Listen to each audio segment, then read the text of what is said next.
क्योंकि last video में हमने वो सब कुछ स्लाइड से समझ चुके हैं कि फंक्शंस को कैसे डिक्लेयर, कैसे डेफिनेशन लिखते हैं उसकी और कैसे हम उसको कॉल करते हैं। वो सभी कुछ हम देख चुके हैं अपनी लास्ट वीडियो में। आज की वीडियो में हम उन्हीं सब चीज़ को परफॉर्म करके देखने वाले हैं और एक लास्ट में हम रिकर्जन को देखेंगे, रिकर्जन होता क्या है और किस तरीके से वो परफॉर्म करता है। लेट्स को चलता है डेव पर और करके देखते हैं अपना फंक्शन। सबसे पहले अपनी सोर्स फाइल क्रिएट करेंगे, न्यू सोर्स फाइल, और इसको करेंगे सेव एज, और ये होगी हमारी सी की सोर्स फाइल। तो सी और यहाँ पर हम लिख देंगे फंक्शन। फाइल हमारी क्रिएट होगी है फंक्शन की। अब हमें क्या करना है, अब हमें इसके अंदर पहला सिंटैक्स लिखना है। तो मैं सिंटैक्स लिखता हूँ। जैसे कि ये हमारा सिंटैक्स है सी लैंग्वेज का। तो अगर आप इसमें देखा होगा कि हम यहाँ पे प्रिंट एलो लिख देते थे, प्रिंट एफ, और यहाँ पे हम हेलो वर्ल्ड लिख देते थे, हेलो, बाद में आ जाता सेमीकोलन। तो ये हमारा सिंटैक्स होता था सी लैंग्वेज का। लेकिन अब हमें फंक्शन देखना है। तो फंक्शन देखो, ये एक फंक्शन ही है, या बस आपका मेन फंक्शन हम इसको बोलते थे, है ना। इसका रिटर्न टाइप इंटीजर है तो हमने रिटर्न 0 कर दिया। ये सब कुछ मैं आपको बता चुका हूँ, रिटर्न टाइप क्या होता है, यहाँ पे हम वैल्यूज लेते हैं। तो अगर आपने वो वीडियो नहीं देखी है फंक्शंस के बारे में, आप नहीं जानते हो, तो आप वो वीडियो हमारे आई बटन पर आपको लिंक मिल जाएगा, आप वहाँ पर जाके चेकआउट कर सकते हो। तो सबसे पहले मैं यहाँ पे क्रिएट करता हूँ फंक्शन। फंक्शन का रिटर्न टाइप रखता हूँ इंटीजर, और उसका नाम रखते हैं हम सम। और ये क्या करेगा, ये हमारा दो वेरिएबल्स लेगा, इंट ए और इंट बी। और ये क्या करेगा, इसका मैं लिखता हूँ सेमीकोलन। तो ये मैंने यहाँ पे डिक्लेरेशन इसकी कर दी है। अब देखो, मैं नहीं चाह रहा था कि मुझे अभी मुझे 2 या 3 आज फंक्शंस क्रिएट करने हैं, तो मैं नहीं चाह रहा था लगातार मैं उनकी डेफिनेशन लिखूं। पहले मैं चाह रहा हूं कि मैं उनका डिक्लेरेशन कर देता हूं, फंक्शन को बाद में लिख लेंगे। तो लेट्स को दूसरा लिखते हैं दोबारा से इंट, और ये होगा सब्ट्रैक्शन के लिए। तो इसके में भी मैं 2 वेरिएबल्स लूँगा, इंट ए कॉमा इंट पी, बाद में आ जाएगा इसमें भी सेमीकोलन। तो यहाँ पे मैंने एक से ज़्यादा 2 वेरिएबल, 2 आपके फंक्शंस को डिक्लेयर कर चुका हूँ। इनका भी डेफिनेशन रह रही है, इनकी भी कॉल रह रही है। तो सबसे पहले ना करते हैं कॉल। अब मैं यहाँ पे एक स्ट्रिंग लिखता हूँ, एंटर और नंबर।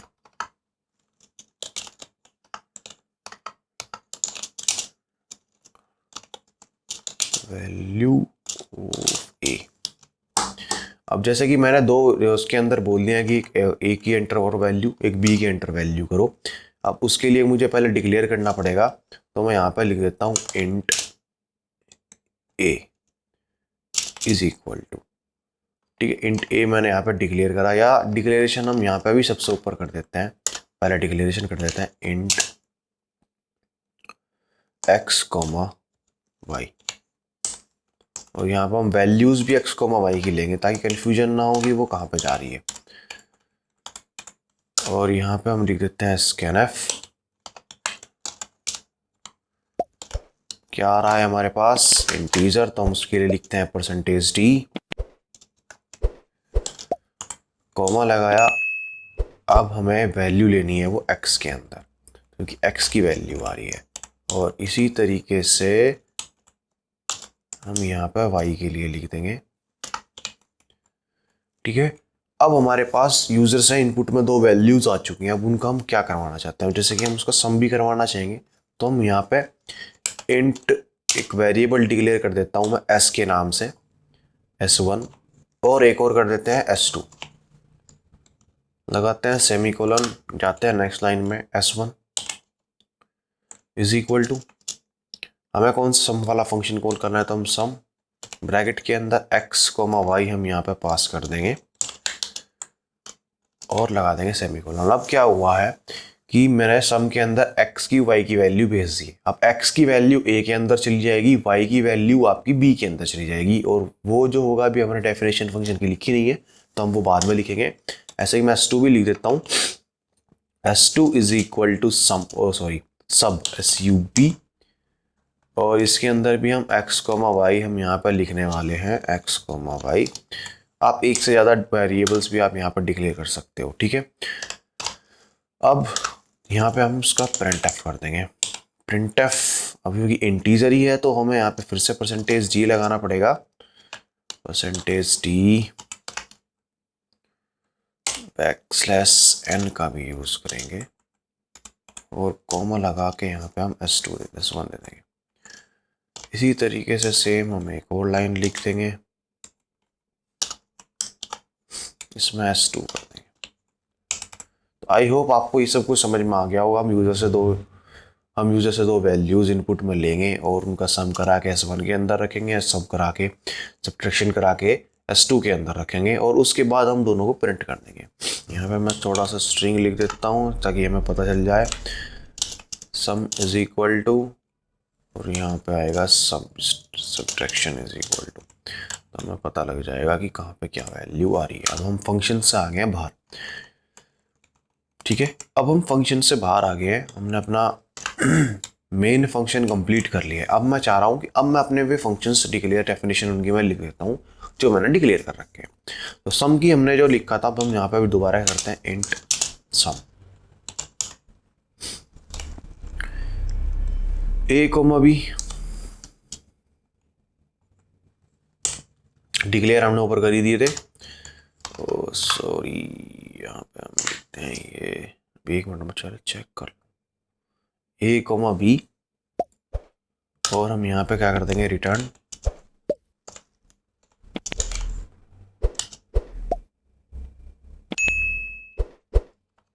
और return a plus b, a plus b semicolon. बस इतना सा था। ऐसे ही हम सेम एक और बना लेंगे सब के नाम से,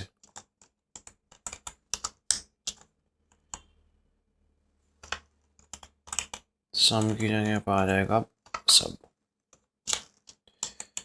बाकी सब हमने सेम ही रख रखा है। अब हमने यहाँ पे जब वैल्यूज सब लिख दिया, सब के में यहाँ पे देखो, सब में सब प्लस था, सब में हमारा माइनस होना था, तो हमने यहाँ पे माइनस कर दिया। हमारी ये भी डेफिनेशन कंप्लीट हो गई है, इसकी भी डेफिनेशन कंप्लीट हो गई है, दोनों की हमारी जो डेफिनेशन थी वो कंप्लीट हो गई है। अब हमें एक चीज़ मैं यहाँ पे करना भूल गया था, जो हम स्कैनफ ले रहे हैं उसमें यहाँ पे एड्रेस ऑफ आता है, address of x, address of y. उसके बाद आप इसको, हमारा जो प्रोग्राम है वो कंप्लीट हो गया है, हमारा मेन प्रोग्राम आ गया है। उसके बाद हमारे जो फंक्शंस हमने डिक्लेयर करे थे, हमने उसकी डेफिनेशन कर ली है। देखो यहाँ पे हमने दोनों वेरिएबल डिक्लेयर कर रखे हैं, इंट ए इंट बी, तो अब हमें यहाँ पे डिक्लेयर करने की ज़रूरत नहीं होती, हम डायरेक्ट यहाँ पे ए कोमा बी लिख सकते हैं। तो इसी तरीके से अब चलो कंपाइल करते हैं और रन करते हैं, देखते हैं। वैल्यू ऑफ एक्स 3 और 2 हमारी होगी वाई की वैल्यू, तो 3 + 2 5 सम आ गया है, सब्ट्रैक्शन आ गया 1। और इसी तरीके से अगर मैं दोबारा कंपाइल एंड रन करता हूँ और इस बार मैं x की वैल्यू देता हूँ 5 और y की वैल्यू देता हूँ 9, तो ये तो प्लस में आया है, ये माइनस में आया है। तो मैं नहीं चाह रहा कि मेरे पास वैल्यूज़ जो हैं, सब्ट्रैक्शन जो है वो माइनस में आए, तो इसके लिए मुझे इसमें क्या कुछ कंडीशंस लगानी पड़ेंगी। अब चलो वो कंडीशंस लगाते हैं, वो कैसे लगेंगी, ठीक है। अब मुझे यहाँ पे कंडीशन लगानी है कि हमेशा बड़ी वैल्यू में से, ग्रेटर वैल्यू में से स्मॉलेस्ट वैल्यू मेरी माइनस हो। तो मैं यहाँ पे कंडीशन लगाऊंगा, इफ़ अगर मेरा a is greater than b है तो ये रिटर्न कर देगा a minus b. Control x, ठीक है। और अगर नहीं है तो एल्स रिटर्न कर देगा b माइनस ए। अब अगर दोनों इक्वल भी हुए तो भी यही आएगा, b माइनस ए चलेगा। और अगर हमारा b की वैल्यू बड़ी होती है तो भी ये रिटर्न इसी को करेगा। अब देखो यहाँ पर 2 बार रिटर्न है, लेकिन वो चलेगा सिर्फ एक बार, कब, जब ये कंडीशन ट्रू होगी या ये ट्रू होगी। तो आप इस तरीके से 2 बार रिटर्न भी लिख सकते हो, लेकिन वो चलना पहले वाला ही एग्जीक्यूट होगा। अगर आपने 2 बार रिटर्न लिख दिया ना, रिटर्न ए, तो रिटर्न ए में पहली बार के में वो उस फंक्शन से बाहर जा चुका है, नेक्स्ट लाइन को एग्जीक्यूट ही नहीं करता। तो आई होप आपको समझ में आ गया होगा। लेकिन यहाँ पे हमने मैं कंडीशन के अंदर लगाया है इफ़ के अंदर, तो अगर ये कंडीशन ट्रू होगी तो ये वाला रिटर्न चलेगा, अगर ये वाली कंडीशन ट्रू होगी ये वाली इफ अगर फॉल्स होगा तो बाय डिफॉल्ट आपका ये वाला चल जाएगा। अब मैं दोबारा से कंपाइल एंड रन करता हूँ और चेक करते हैं दोबारा से। जैसे कि अब मैंने यहाँ पे किया 5 और 9 दोबारा से, तो देखो इस बार प्लस में 4 आया। ठीक है, 14 4। तो आई होप आपको ये चीज़ समझ में आ गई होगी कि आप इस तरीके से कंडीशंस लगा सकते हैं। बहुत सारी फंक्शंस हमारा ये बन गया, ये हमेशा पॉजिटिव ही आपको रिटर्न देगा, नेगेटिव में आपको नंबर नहीं देगा। तो देखो ये फंक्शन हम यहाँ पे लिखते हैं, इससे बढ़िया हमने यहीं पे लिख दिया। बस हमें कॉल करानी है। अब जितनी भी हमें वैल्यूज लोगे उसको बस आपको जब भी आपको सब्ट्रैक्शन कराना है किसी भी दो नंबर्स के बीच में, तो आप यहाँ पे डिक्लेयर कर सकते हो। तो अब ये आपका हो गया फंक्शन को आप कैसे डिक्लेयर करते हो, कैसे आप डेफिनेशन लिखते हो उसके अंदर की आप डेफिनेशन को किस तरीके से अपने मॉडिफाई कर सकते हो। ठीक है, ताकि आपकी जो मेन कोड है, मेन फंक्शन है, उसकी लेंथ पे ज़्यादा इफेक्ट ना पड़े। आई होप आपको ये सब चीज़ क्लियर होगी होंगी। तो अब हम डिस्कस करते हैं रिकर्जन के बारे में कि रिकर्जन क्या होता है। रिकर्जन आपका एक ऐसे तरीके का फंक्शन है जो खुद को कॉल करता रहता है। रिकर्जन एक वो फंक्शन है जो अपने आप को कॉल करे। तो लेट्स को उसको समझने की कोशिश करते हैं। नेक्स्ट फाइल बनाते हैं, सेव करके लिखते हैं function part 2। File save as, यहाँ पे लिख दो फंक्शन 2, और ये होने वाली हमारी सी फाइल। उसको सी में कन्वर्ट करते हैं और सेव करते हैं। मैं दूसरी फाइल से जाते हैं और यहाँ से इसका सिंटैक्स उठा लेते हैं। सर क्या करें, टाइम बचाना है, कुछ तो करना पड़ेगा। हाँ जी, हमारा आ गया है फंक्शन। अब हम लिखते हैं रिकर्जन को हम कैसे लिखते हैं। तो सबसे पहले मुझे एक फंक्शन बनाना है जो फैक्टोरियल निकाल के देगा। तो वो एक इंटीजर रिटर्न में देगा, नाम उसका मैंने फैक्ट डिक्लेयर कर दिया है, और वो हमारे से एक नंबर भी लेगा। तो मैं यहाँ पे एक इंट ए उसे वेरिएबल दूंगा। तो मैंने डिक्लेरेशन कर दिया। फंक्शन की डिक्लेरेशन मैं कर चुका हूँ। अब मुझे मेन फंक्शन में आगे मेन फंक्शन की डेफिनेशन और अपने फैक्ट फंक्शन की कॉल को हमें लिखना है। तो लेट्स को यहाँ पे लिखते हैं क्या, सबसे पहले तो हम डिक्लेयर करते हैं एक वेरिएबल इंट नंबर और फैक्टोरियल की वैल्यू। ठीक है, तो मैं वैल्यू के लिए यहाँ पे एक वेरिएबल ले लेता हूँ नंबर, और एक्स वाई जेड आप कुछ भी ले सकते हो। जैसे कि मैं यहाँ पे फैक्ट वैल्यू ले सकता हूँ, फैक्टोरियल। ठीक है, फैक्ट वैल्यू यहाँ पे मैंने ले लिया। दो वेरिएबल मैंने यहाँ पे डिक्लेयर कर चुका हूँ। सबसे पहले करते हैं प्रिंटफ, क्योंकि हम यूज़र से इनपुट के बनाना चाह रहे हैं। तो हमने यहाँ पर लिखा है enter a value for fact, enter है वैल्यू फैक्ट। तो फैक्ट की वैल्यू हम एंटर करवाएंगे। उसके बाद स्कैनएफ के अंदर हमारा आ जाएगा परसेंटेज डी, क्योंकि इंटीजर हम ले रहे हैं, कॉमा लगा के एड्रेस ऑफ क्या नम हमने यहाँ पे ले दिया। अब क्या करेंगे, अब हमें क्या करना है, अब हमें फैक्ट को कॉल करना है। तो नॉर्मली फैक्ट को कॉल कर सकते हैं, लेकिन हमें यहाँ पे फैक्ट वैल्यू लिखना पड़ेगा, क्योंकि वो एक इंटीजर रिवर्स में देगा, फैक्टोरियल निकाल के हमें रिटर्न करेगा। तो हम यहाँ पे लिख देंगे FACT, ब्रैकेट के अंदर हम वो वैल्यू दे देंगे जो हमारी नम के अंदर आई है, और लगा देंगे सेमीकोलन। तो ये हमारा मेन फंक्शन कंप्लीट हो गया है। ठीक है, अब हमें अपना फैक्ट का फंक्शन लिखना है। अब देखो, सबसे पहले तो मैं इसको लिखता हूँ फैक्ट, और यहाँ पे मैंने ए लिखा है डिक्लेरेशन के टाइम पे, ब्रैकेट्स लगाते हैं।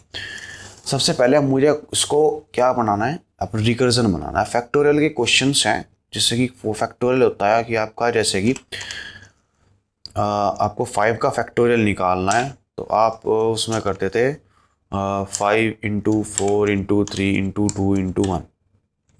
ठीक है, तो ये आपका 5 का फैक्टोरियल होता था।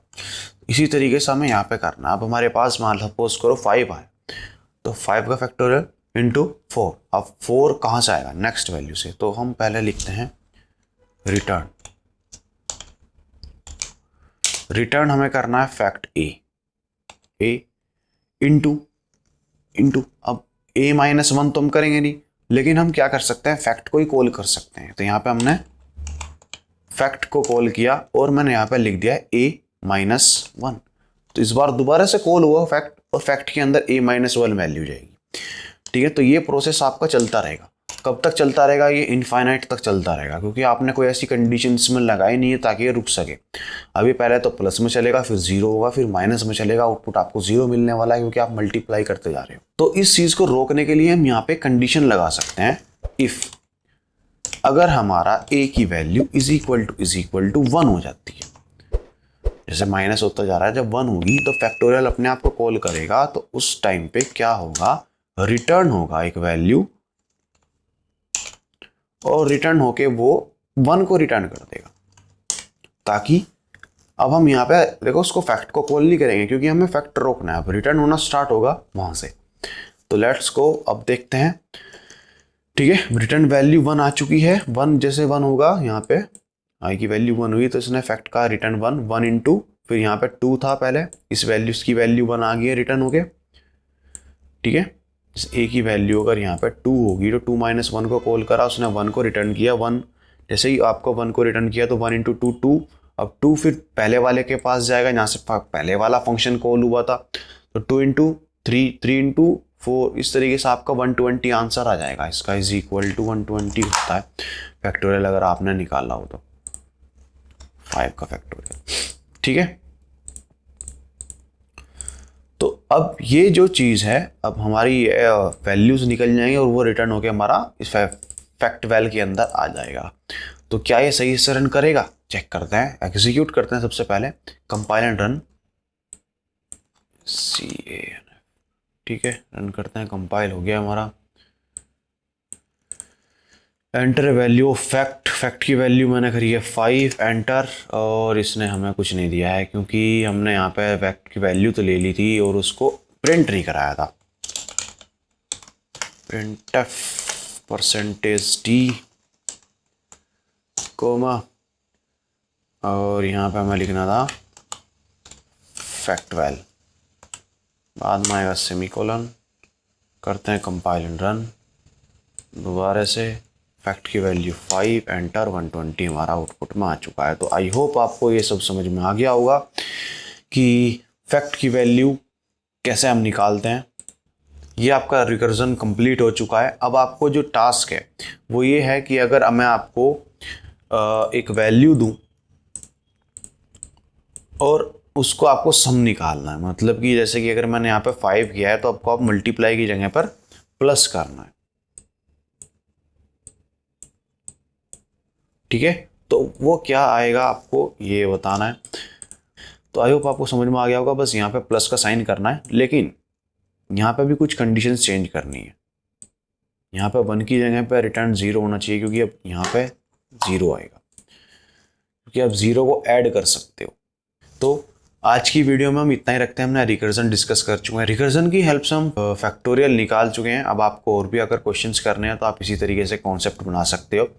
बस यही आपको ध्यान रखना है कि आपको कब रिटर्न को रोकना होता है। ठीक है, इसमें आप रिवर्स चला तो दोगे, लेकिन आपको एक कंडीशन ऐसी लगानी पड़ेगी जहाँ से वो आपका जो फैक्टोरियल कॉल होता जा रहा है वो रुक के वापस से रिटर्न की वैल्यू पे चलता जाए। तो आज की वीडियो में इतना ही रखते हैं, मिलते हैं फिर नेक्स्ट वीडियो में, और thank you so much class.